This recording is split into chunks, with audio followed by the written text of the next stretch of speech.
La nación española, deseando establecer la justicia, la libertad y la seguridad y promover el bien de cuantos la integran, en uso de su soberanía, proclama su voluntad de garantizar la convivencia democrática dentro de la Constitución y de las leyes, conforme a un orden económico y social justo, consolidar un Estado de Derecho que asegure el imperio de la ley como expresión de la voluntad popular, proteger a todos los españoles y pueblos de España en el ejercicio de los derechos humanos, sus culturas y tradiciones, lenguas e instituciones, promover el progreso de la cultura y de la economía para asegurar a todos una digna calidad de vida, establecer una sociedad democráticamente avanzada y colaborar en el fortalecimiento de unas relaciones pacíficas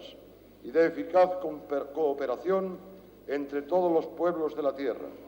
Hoy hace 7 días, el Boletín Oficial del Estado publicaba un Real Decreto que comenzaba diciendo: aprobado por las Cortes en sesiones plenarias del Congreso de los Diputados y del Senado, celebradas el pasado 31 de octubre, el proyecto de Constitución, procede someterlo a referéndum de la Nación de acuerdo con lo que dispone el número 3 del artículo 3 de la Ley para la Reforma Política. 6 días antes, el 31 de octubre, el Congreso de los Diputados y el Senado aprobaban por mayoría absoluta el dictamen de la Comisión Mixta, que venía a resolver las diferencias existentes entre los textos constitucionales aprobados anteriormente por ambas cámaras.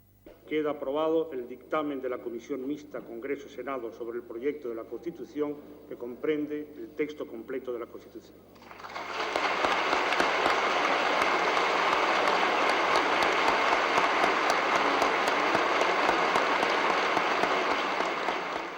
Señores senadores, queda definitivamente aprobado por esta Cámara el proyecto de Constitución conforme al dictamen de la Comisión Mixta. Han tomado parte en la votación 239 señores senadores, 226 votos a favor, 5 en contra, 8 abstenciones.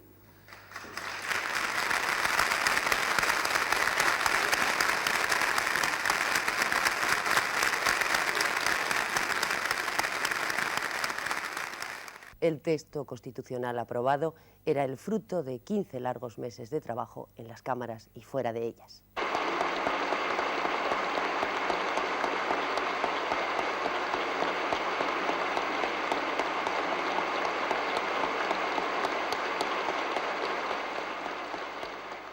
La historia de este texto se inició el martes 2 de agosto de 1977, con la elección por el Congreso de los Diputados de los miembros de la ponencia constitucional. Casaño Salido don Carmelo. Castel Ferrer don Jaime. Castro García doña Virtudes. Castro Hitos don Julio. Cigarrán Rodil don Carlos. Cisneros Laborda don Gabriel. Clar Garau don Raimundo. Y tendrá su broche final el miércoles 6 de diciembre, fecha en la que los españoles concurriremos libremente ante las urnas para refrendar con nuestro voto el texto elaborado por nuestros representantes en las cámaras. Señoras y señores diputados, el resultado de la votación es el siguiente. Votos emitidos 345. Favorables al dictamen 326. En contra 6. Abstenciones 13. En consecuencia, queda aprobado el dictamen de la Comisión Mixta Congreso-Senado sobre el proyecto de la Constitución, que comprende el texto completo de la Constitución. Bueno, estas son las fechas de la historia del texto constitucional. La historia de la Constitución se inicia antes. Exactamente se inició así. Hoy comienza una nueva etapa de la historia de España. Esta etapa que hemos de recorrer juntos se inicia en la paz, el trabajo y la prosperidad, fruto del esfuerzo común y de la decidida voluntad colectiva. La monarquía será fiel guardián de esa herencia y procurará en todo momento mantener la más estrecha relación con el pueblo. La la institución que personifico, integra a todos los españoles. Y hoy, en esta hora tan trascendental, os convoco, porque a todos nos incumbe por igual el deber de servir a España. Que todos entiendan con generosidad y altura de miras que nuestro futuro se basará en un efectivo consenso de concordia nacional. Y por citar solo los momentos claves, tuvo su continuidad lógica en estas otras imágenes. Votos afirmativos, 425. Votos negativos, 59. Abstenciones, 13. El proyecto de ley ha sido aprobado. Se levanta la sesión.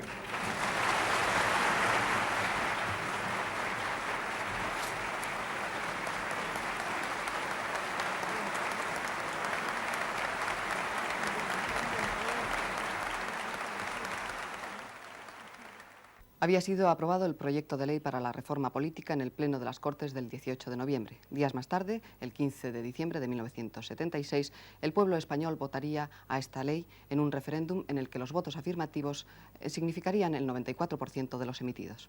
Votos afirmativos, 425. Votos negativos, 59. Abstenciones, 13. El proyecto de ley ha sido aprobado. Se levanta la sesión.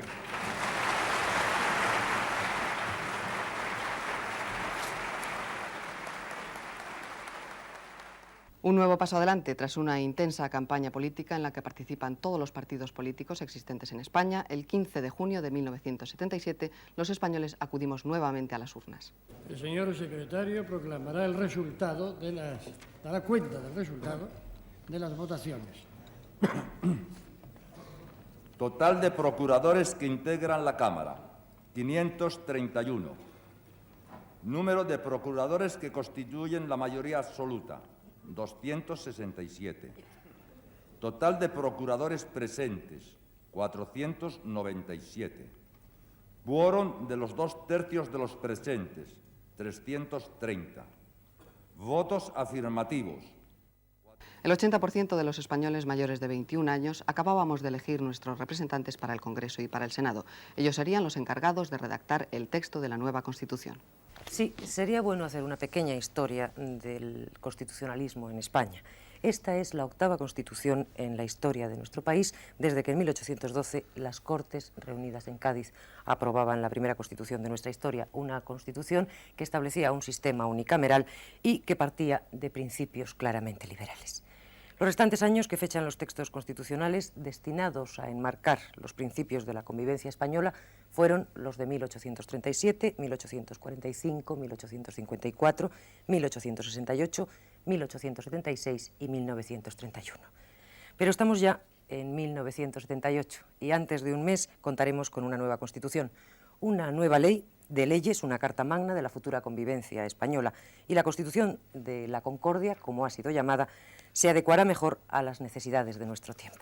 La Constitución dice: España se constituye en un Estado social y democrático de derecho que propugna como valores superiores de su ordenamiento jurídico la libertad, la justicia, la igualdad y el pluralismo político. Artículo 1.1. ¿Acaso me haya extralimitado en mi afirmación anterior? De la adecuación a este tiempo y a los futuros y de su validez habrá de juzgar el próximo 6 de diciembre el pueblo español. Ese pueblo del que la Constitución dice: La soberanía nacional reside en el pueblo español, del que emanan los poderes del Estado. Artículo 1.2. La soberanía nacional reside en el pueblo y por eso ese pueblo ha de ser quien decida con su voto si es esta o no la Constitución por la que quiere regirse en el futuro. Pero como con la excepción de Gran Bretaña, una Constitución se encierra y manifiesta en un texto constitucional, y como de la historia de la Constitución estamos hablando, será bueno que nos interesemos por el texto constitucional. Alberto Delgado, ¿cómo se ha elaborado ese texto constitucional?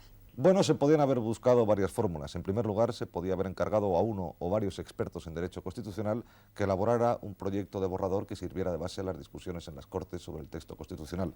Se podía quizá haber tenido también en cuenta las constituciones vigentes en el mundo en estos momentos y sobre ellas haber elaborado un texto. Pero no se hizo así. No, las Cortes han querido que la tarea de la elaboración naciera y concluyera en los propios representantes del pueblo español. Por eso eligieron el camino que se ha seguido. ¿Un camino que se inicia exactamente cuándo, Alberto? Si hubiéramos de designar una fecha clave, aunque es difícil de precisar el tema, en el proceso constitucional propiamente dicho sería la que ya inició Hanna antes en su intervención, la del 2 de agosto de 1977. ¿Y dónde se inició? En el Congreso de los Diputados, porque aquel día la Cámara Baja eligió de entre sus miembros una ponencia formada por 7 representantes, 3 de Unión de Centro Democrático, 1 de la minoría socialista, otro del Grupo Parlamentario Comunista, otro de Alianza Popular, otro de la minoría catalana, que son los que tuvieron a su cargo la difícil y delicada tarea de elaborar el texto que sirviera de base a las discusiones más tarde en la Comisión y en el Pleno. Alberto, con la premura que tú haces las crónicas del Congreso y con lo que corres siempre para contar todo lo que ha pasado cada tarde, realmente te deja sin explicar conceptos como dictamen, proposición de ley, enmienda. Ahora estás hablando de ponencia. ¿Qué es una ponencia? ¿Para qué sirve? Bueno, en realidad tiene razón en cuanto que corro demasiado porque trato de explicar en 3 minutos lo que ha pasado en 5 o 6 horas.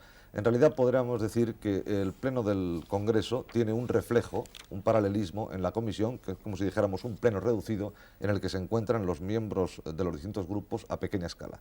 Y a más pequeña escala existe la ponencia en relación con la Comisión, y la ponencia, formada generalmente por 3, 5 o 7 miembros, los representantes de grupos parlamentarios, es la que está encargada de, a la vista de un proyecto de ley, cuando el proyecto es remitido por el Gobierno a la Cámara, examinar ese proyecto de ley, examinar las enmiendas que los grupos parlamentarios presentan a este proyecto de ley, decidir cuáles se deben aceptar, cuáles se deben rechazar y elaborar un texto que sirva de base a los debates de la Comisión.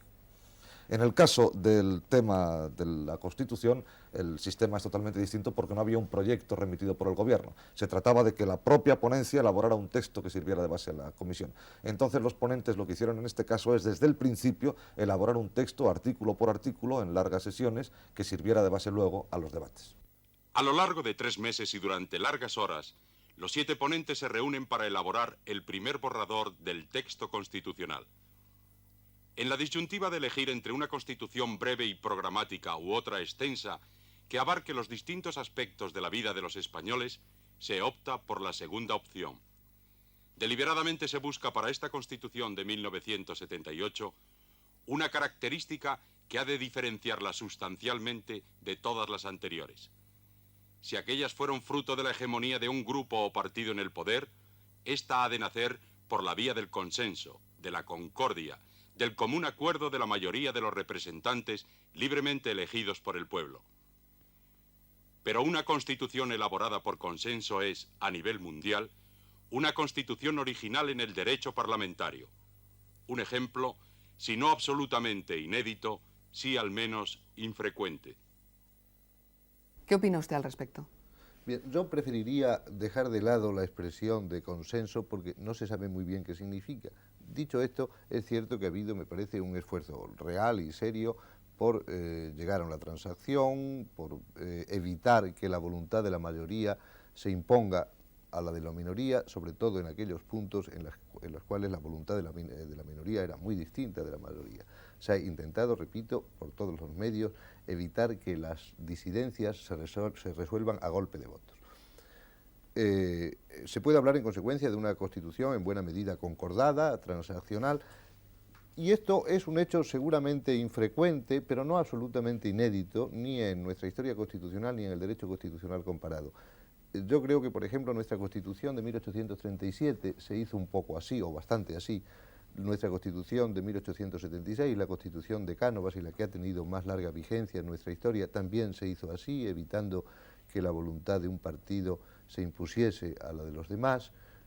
En el derecho constitucional extranjero, posterior a la Segunda Guerra Mundial, para no referirnos a otras épocas, pues la Constitución italiana de 1948 también es un resultado de un acuerdo básico entre los 6 grandes partidos que había en aquel momento en Italia, y en otro continente, por ejemplo en América, la Constitución venezolana vigente también es en buena medida una Constitución concordada, transaccional, o como dirían ahora nuestros periódicos, consensual.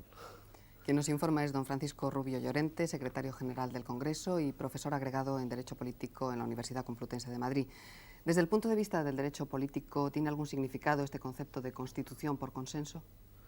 Bueno, tiene en primer lugar el significado de que para hacerla no se han tirado los trastos a la cabeza los distintos partidos, que es un significado importante, pero aparte de eso tiene otro significado que a mí me parece que no ha sido suficientemente subrayado, y es que una constitución hecha así, por la vía de la transacción, del acuerdo, de evitar los choques frontales, es una constitución forzosamente, como es la nuestra, llena de ambigüedades, de preceptos que pueden ser entendidos de muy distintas formas, llena, como es también el caso de la nuestra, de muchas remisiones a la ley, en las que se dice que tal o cual cosa se hará en la forma que determinen las leyes, etc.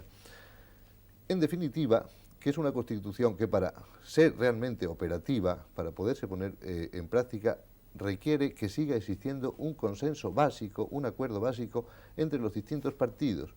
O, dicho de otra manera, y para repetir una frase que decía Max Weber, refiriéndose, si no recuerdo mal, al materialismo histórico, que el consenso es un tranvía que cuando uno lo toma no se puede apear de él cuando quiere. De manera que quizás el significado político o jurídico-político más importante de nuestra Constitución es que no solo ha sido hecha mediante el acuerdo o la transacción, sino que de alguna manera obliga a seguir manteniendo el acuerdo o la transacción.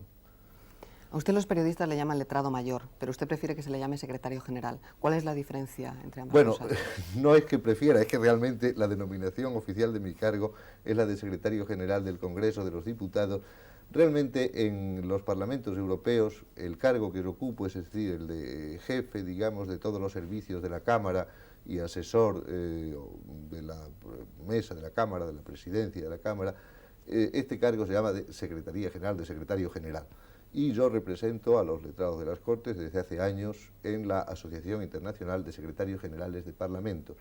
Aquí en España la denominación tradicional era la de letrado mayor porque el cuerpo técnico de las Cortes se llama de letrados de las Cortes, pero al pasarse de un sistema monocameral como el que teníamos antes a un sistema bicameral, entonces se prefirió, por muy buenas y sólidas y fácilmente comprensibles razones, el llamar secretarios generales a los jefes de cada una de las cámaras y conservar la figura del letrado mayor de las Cortes para que la siguiera ostentando quien hasta entonces muy dignamente la había venido ostentando. ¿Usted como profesor de Derecho Político podría darnos su opinión jurídica sobre la Constitución? Bueno, eso sí que es difícil porque no se puede hacer en un minuto o en medio minuto. Jurídicamente la Constitución es, como se sabe, una Constitución que establece un sistema parlamentario, una monarquía parlamentaria, tiene una declaración de derechos muy amplia, muy extensa, en algunos sentidos técnicamente defectuosa, pero que sin duda podrá ser operativa. Sus fórmulas técnicas, sus expresiones no son siempre afortunadas, pero estos son defectos estéticos, defectos técnicos que no la condenan necesariamente al fracaso. Lo que sí es cierto es que la Constitución es solo una base para empezar a actuar y que nuestra Constitución será lo que nuestros políticos y nuestros juristas hagan de ellas en el futuro. Yo creo que ahora ha terminado la obra de los constituyentes, empieza la obra de los políticos y, repito, empieza la tarea de los juristas, que es los que tienen que esforzarse por darle un significado preciso y operativo a nuestra Constitución. Bien, muchísimas gracias. No hay de qué. Y nosotros vamos a seguir ahora con la historia del proceso constitucional. Lo habíamos dejado en el punto en que los ponentes, a lo largo de 3 meses, se reunieron durante horas y horas para elaborar el primer borrador del texto constitucional. Alberto, ¿y luego qué pasó? Pues que se publicó el texto del informe de la ponencia y que se abrió un plazo de presentación de enmiendas, y las enmiendas, la mayor parte de las que se formularon a título individual por los diputados, con el visto bueno del portavoz del grupo como reglamentario, y una parte pequeña de estas enmiendas a título de grupo parlamentario. Al primer borrador constitucional se presentaron más de 2000 enmiendas que, una vez ordenadas, ocupaban unos 4000 folios. Para estudiar estas enmiendas se reunieron nuevamente los ponentes a fin de decidir las que debían incorporarse al texto y las que debían ser descartadas. Los periodistas no teníamos acceso, lógicamente, a estas reuniones y esperábamos todas las tardes a que un portavoz de la ponencia, cada miembro de la ponencia se turnaba cada día en recibir a la prensa, diera cuenta de los acuerdos a que habían llegado en la redacción de este primer borrador que, como es lógico, ocupaba largas e importantes sesiones de trabajo. Aunque las reuniones se celebraban a puerta cerrada, es de suponer que en ellas se defenderían puntos de vista opuestos. Se trataría de lograr textos armónicos, coincidentes, en los que unos y otros aportarían y renunciarían elementos en aras de la concordia. Cuando, pese a ello, el acuerdo no se produjese, el tema se dejaba pendiente para que la Comisión y el Pleno decidieran posteriormente. En pura lógica democrática y parlamentaria, cuando un grupo de personas no logran ponerse de acuerdo sobre un determinado punto, no cabe otra solución que la de votar para ver lo que quiere la mayoría. Y esto es lo que se hizo en la ponencia, más tarde en la comisión y más tarde en el Pleno. Alberto, ahora soy yo quien te pide que nos expliques y que expliques a los espectadores qué es y cómo se constituye una comisión, ya que lo del Pleno sí que queda claro para todos que lo constituye la totalidad, el Pleno de los integrantes de una o ambas cámaras. Sí, como creo que también anticipé antes, una comisión es como una especie de reflejo en pequeña escala de lo que es el Pleno. Una comisión es un reflejo en pequeña escala del número de grupos parlamentarios que están representados en la Cámara. En el caso de la Comisión Constitucional, se llama exactamente Comisión de Asuntos Constitucionales y Libertades Públicas, la comisión estaba formada por un total de 36 diputados pertenecientes a 6 grupos parlamentarios. Y la presidía esta comisión el diputado de Unión de Centro Democrático, don Emilio Atar, que tenía a su cargo la difícil y delicada tarea de dirigir los debates.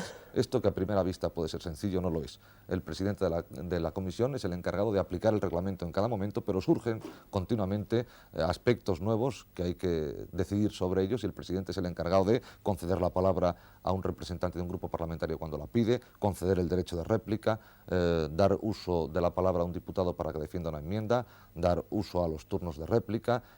Todo este largo proceso de elaboración de las discusiones y de los debates en una comisión constitucional son las que se realizaron en la comisión, que es la encargada, como hemos dicho anteriormente, de ver el texto, de estudiarlo, de debatirlo y de también considerar las enmiendas que no habían sido, en su caso, aceptadas por la ponencia. Es decir, que la ponencia, cuando terminó el trabajo de estudiar las enmiendas presentadas a su primer borrador del texto constitucional, publicó su informe más las enmiendas no aceptadas para su estudio y discusión por la Comisión de Asuntos Constitucionales y de Libertades Públicas del Congreso de los Diputados.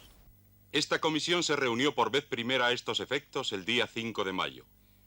Durante mes y medio, los 36 diputados que la componen debatieron el texto constitucional y las enmiendas presentadas. Los diputados que habían presentado enmiendas asistían también a las sesiones para defender sus enmiendas, aunque sin derecho a voto. En algunos puntos, el acuerdo o consenso entre los miembros de la comisión fue fácil. En otros, las distintas posiciones solo pudieron solventarse por un sistema, el de la votación.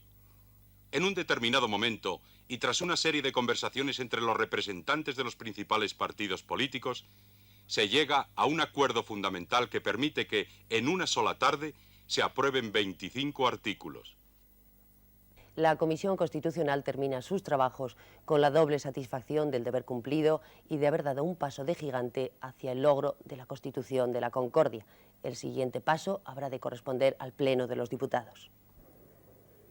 En esta fase del proceso constitucional, son ya la totalidad de los diputados, de los representantes elegidos por el pueblo para que le representen en el Congreso, los que asisten a las deliberaciones y los que deciden con su voto los textos que van aprobándose. Entramos en el verano de 1978. El Pleno va aprobando artículo tras artículo. La última sesión plenaria del Congreso en esta etapa del proceso constitucional se celebra el 21 de julio y está presidida por la tensión de unos trágicos acontecimientos. Se han producido atentados terroristas contra ilustres personalidades militares que son condenados unánimemente por todos los grupos. Una disposición adicional referida al tema vasco ha sido objeto de amplias negociaciones en los pasillos del Congreso entre parlamentarios vascos y miembros del Gobierno. No se llega a un acuerdo, pero en la noche de ese día, el texto constitucional es aprobado por el Congreso. La Cámara Baja ha cumplido su tarea. aunque 3 meses más tarde, el 31 de octubre, habrá de reunirse nuevamente el Pleno del Congreso de los Diputados para aprobar las modificaciones introducidas por la Comisión Mixta. Pero esto es adelantar acontecimientos. Antes de llegar a la Comisión Mixta, el texto constitucional habrá de pasar al Senado. Como es sabido, el Senado o Cámara Alta tiene una composición y funcionamiento que la diferencian en varios aspectos del Congreso de los Diputados. En primer lugar, podemos tener en cuenta su composición. Los senadores están elegidos por una representación territorial por 4 por provincia, sin tener en cuenta el número de habitantes de cada provincia. En segundo término, en cuanto a sus facultades, es también una Cámara Legislativa, tiene facultad para promover legislación a través de las proposiciones de ley, puede también crear comisiones de encuesta e investigación sobre diversos temas, solicitar la presencia de miembros del Gobierno para informar a comisiones o a plenos sobre detalles que les sean de su interés, y en lo que al tema de la Constitución se refiere, como la tramitación de cualquier proyecto de ley, el Senado examina el texto que le ha sido remitido por el Congreso de los Diputados y puede o dar su aprobación al mismo o introducir modificaciones. En este caso, como ocurre con los proyectos de ley, cuando hay diferencias entre ambas cámaras, dichas diferencias deben ser solventadas por una comisión mixta nombrada al efecto y formada por un número equivalente de diputados y senadores, para buscar un texto armónico que pueda ser aprobado por ambas cámaras. Y esto es lo que sucedió con el texto constitucional. Pero antes de contárselo a ustedes, antes de recordárselo a ustedes, y puesto que en el mundo hay constituciones unicamerales y constituciones bicamerales, vamos a dialogar sobre este tema con un periodista que ha seguido muy de cerca el proceso constitucional, Juan Luis Cebrián, director de El País. ¿Es o no conveniente un sistema bicameral, en tu opinión? Pues creo que no se puede contestar absolutamente. Creo que puede ser conveniente o puede no ser conveniente. En nuestro caso, el sistema bicameral ha venido de alguna manera forzado por todo el proceso de reforma política, recogiendo la existencia por la Ley de Reforma Política del antiguo Consejo Nacional, y yo creo que ha sido una necesidad, aunque no sea muy frecuente, que las asambleas constituyentes estén formadas por 2 cámaras en vez de por una. ¿Cuál es, en tu opinión, el papel del Senado? Pues tal y como ha quedado en la Constitución, el Senado ha quedado un tanto desdibujado, en tanto no funcionen los regímenes autonómicos en los diversos pueblos, las nacionalidades o regiones. Creo que el Senado solo tiene sentido, de acuerdo con la Constitución que vamos a votar, si los regímenes autonómicos funcionan bien. De otra manera, prácticamente todos los poderes, de hecho, permanecen en el Congreso de Diputados. Y una última pregunta, ahora más concretamente al periodista. ¿Cómo ha seguido El País, y no me refiero ahora a tu periódico, cómo ha seguido El País la marcha del proceso constitucional? Pues yo creo que por un lado lo ha seguido impaciente y por otro lado lo ha seguido, yo diría que aburrido. Ha sido tan largo el proceso, el mismo sistema de llegar a la Constitución por consenso, pero por un consenso no obtenido en los debates parlamentarios, sino obtenido en acuerdos de pasillo o de cafetería, pues ha desinteresado enormemente, yo creo, a la opinión pública respecto a los propios debates constitucionales, que, como digo, en gran parte han venido marcados por acuerdos subterráneos. Pienso que la gente, los españoles, estábamos deseosos de que acabaran los debates, de que se votara la Constitución, de que se normalizara así la vida política y de que comenzara una auténtica vida democrática, al margen, como digo, de estos que no creo que hayan sido conchabeos, pero que en definitiva han sido acuerdos un tanto desconocidos por la mayoría de los votantes y que han perjudicado, a mi juicio, el proceso constituyente. Pues muchas gracias, Juan Luis Cebrián. El texto constitucional aprobado por el Congreso de los Diputados pasa a la correspondiente comisión del Senado que preside un senador socialista, José Federico de Carvajal. Aquí también funciona una ponencia que examina las enmiendas presentadas por los senadores, acepta unas, rechaza otras y elabora un informe que sirve de base a la comisión. En el Senado, la Comisión Constitucional, formada por 25 senadores, comenzó sus trabajos el 9 de agosto a puerta cerrada, constituida en funciones de ponencia. Y el 18 de agosto se iniciaron los debates públicos como comisión propiamente dicha. Y, en alguna forma, el proceso seguido por el texto constitucional en el Congreso de los Diputados se repite. Si alguien pensaba que el Senado se iba a limitar a dar el visto bueno del texto aprobado por el Congreso, estaba equivocado. Y ello por varias razones. En primer lugar, por la propia configuración del Senado y su misión en este sentido. En segundo término, porque no hay un paralelismo exacto entre la configuración de grupos parlamentarios en una y otra Cámara. Existen en el Senado representantes de los grupos mayoritarios de la Cámara, existe también representación de grupos vascos y catalanes, pero hay grupos específicos que no tienen su paralelismo en el Congreso. Ello ocurre, por ejemplo, con el grupo de progresistas y socialistas independientes o como puede ocurrir con el grupo de senadores reales, que están divididos en varios grupos parlamentarios de independientes dentro de la Cámara o en el grupo mixto. Por otra parte, la configuración del Senado en cuanto a la forma de acceso al puesto es distinta. El Senado es una Cámara de representación territorial y ello también tiene su característica específica a la hora de tratarse temas tan importantes como el de nacionalidades y regiones. Pero antes de seguir con esta historia que ya va tocando a su fin, vamos a hablar de estos temas con Horacio Sáenz Guerrero, un catalán que lleva no pocos años, concretamente 36, ocupando un importante puesto en el mundo de la información. Horacio Sáenz Guerrero es director de La Vanguardia. Señor Sáenz Guerrero, ¿cuáles son sus impresiones del proceso constitucional y qué piensa que va a ser el futuro de esta Constitución?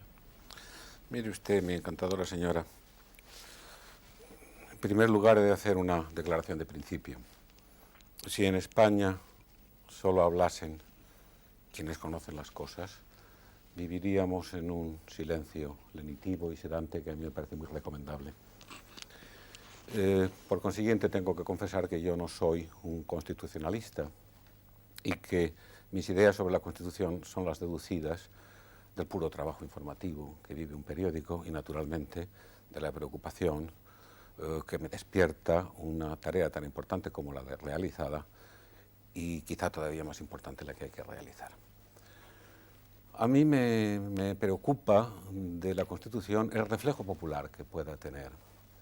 La historia de la confección de esta Constitución me parece ejemplar en cuanto se presenta como un ejemplo admirable con relación a los demás experimentos constitucionales españoles.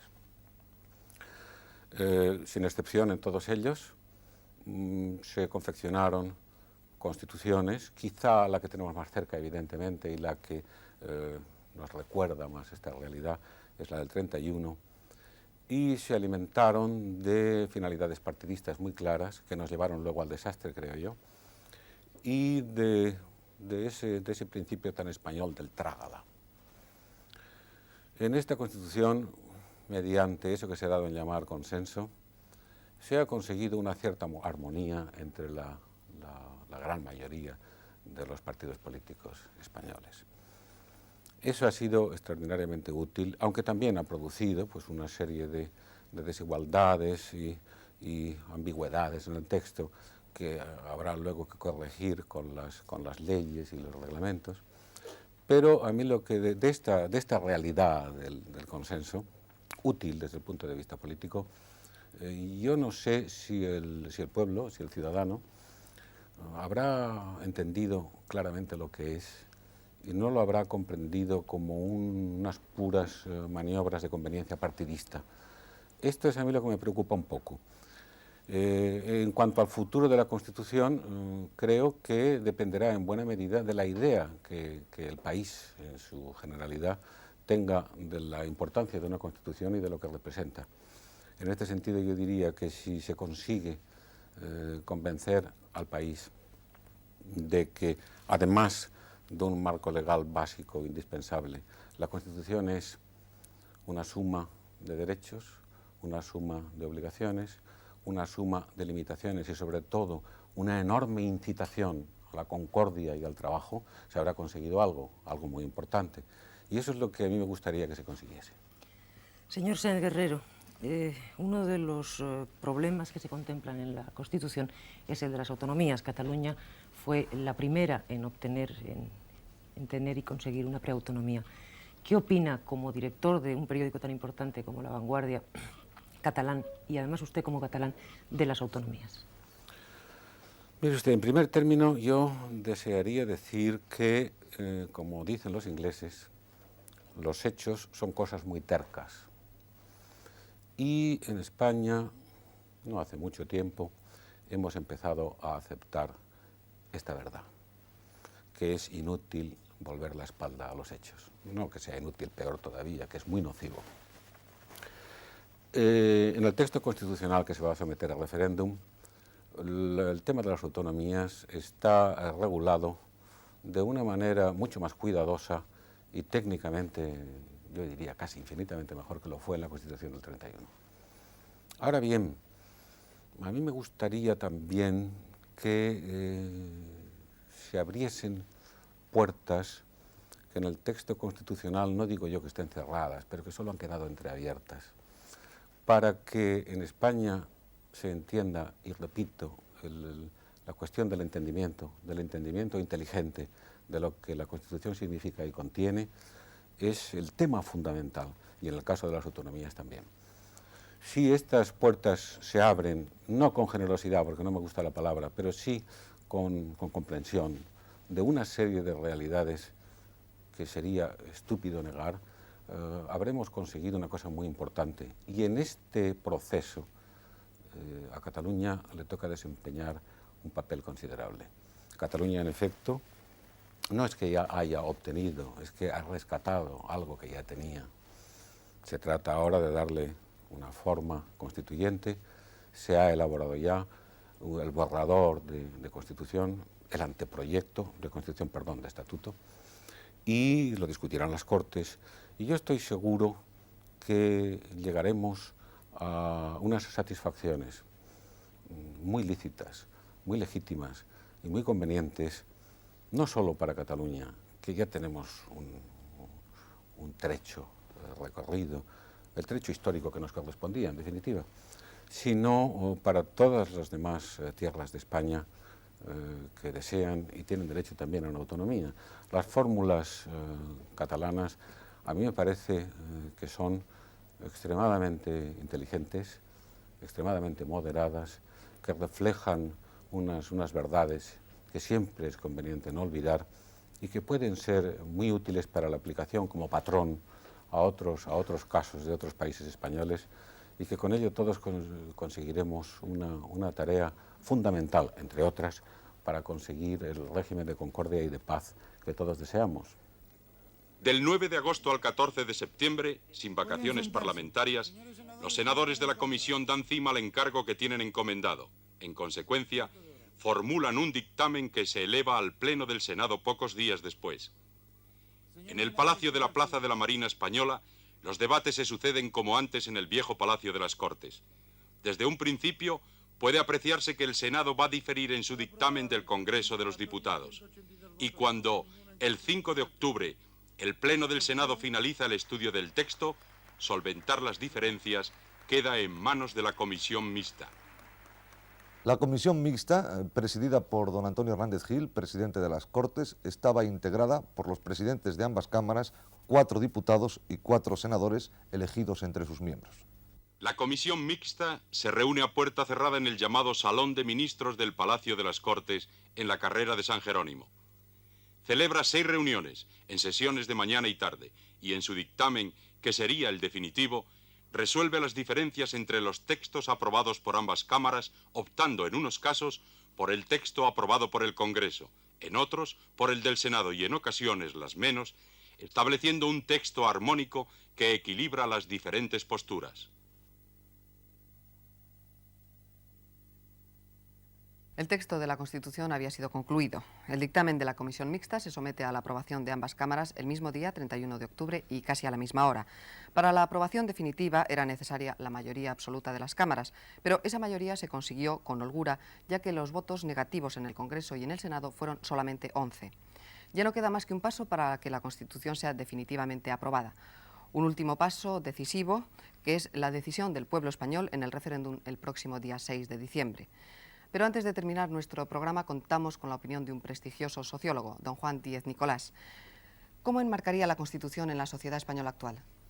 Bueno, realmente creo que esta Constitución tiene una serie de méritos innegables y posiblemente el mayor de todos ellos sea el de haber sabido aunar lo que llamaríamos el respaldo de las grandes fuerzas políticas del país. Creo que en España posiblemente habría que ir muy atrás para encontrarnos con una Constitución que tuviera el respaldo de todas las fuerzas políticas importantes, y esto, vuelvo a insistir, creo que es lo fundamental de esta Constitución que se va a presentar al pueblo español para su refrendo en su caso. De hecho, se podía haber intentado una Constitución que respondiera al criterio de la mayoría, haber actuado con las mayorías mecánicas de los votos. Esto no ha sido así y, vuelvo a insistir, creo que tenemos la primera oportunidad de probablemente encontrarnos con una Constitución que, aunque no satisfaga a todos los grupos sociales de la misma manera, aunque cada uno pues, pueda tener alguna pega que poner, sin embargo, en su conjunto creo que lo más valioso es precisamente esto, que puede agrupar en torno de ello a grupos políticos suficientemente distantes entre sí como para, sin embargo, estar de acuerdo. Otra de las características que yo creo que es importante resaltar de la Constitución es probablemente el que da unas líneas generales en la mayor parte de los problemas, de forma que puede de alguna manera resistir el paso del tiempo. Esto también es importante porque una Constitución que tenga que estar cambiando, que tenga que estar siendo enmendada continuamente, pues creo que sería posiblemente poco atractivo para el pueblo español. Sin embargo, al hacer posible diferentes políticas de gobierno dentro del mismo marco constitucional, creo que eso también da una cierta garantía de estabilidad para el futuro. En resumidas cuentas, yo creo que esta Constitución es, pues si no la mejor Constitución ideal para cada uno y todos de los españoles, es la mejor posible para el conjunto de los españoles, que puedan ver ahí garantizados por lo menos la mayor parte de las cosas que esperan de lo que puede ser el marco político para España. Va a ser la primera vez que van a votar los mayores de 18 años. ¿Esta Constitución española es un reflejo de esta juventud, de esta generación?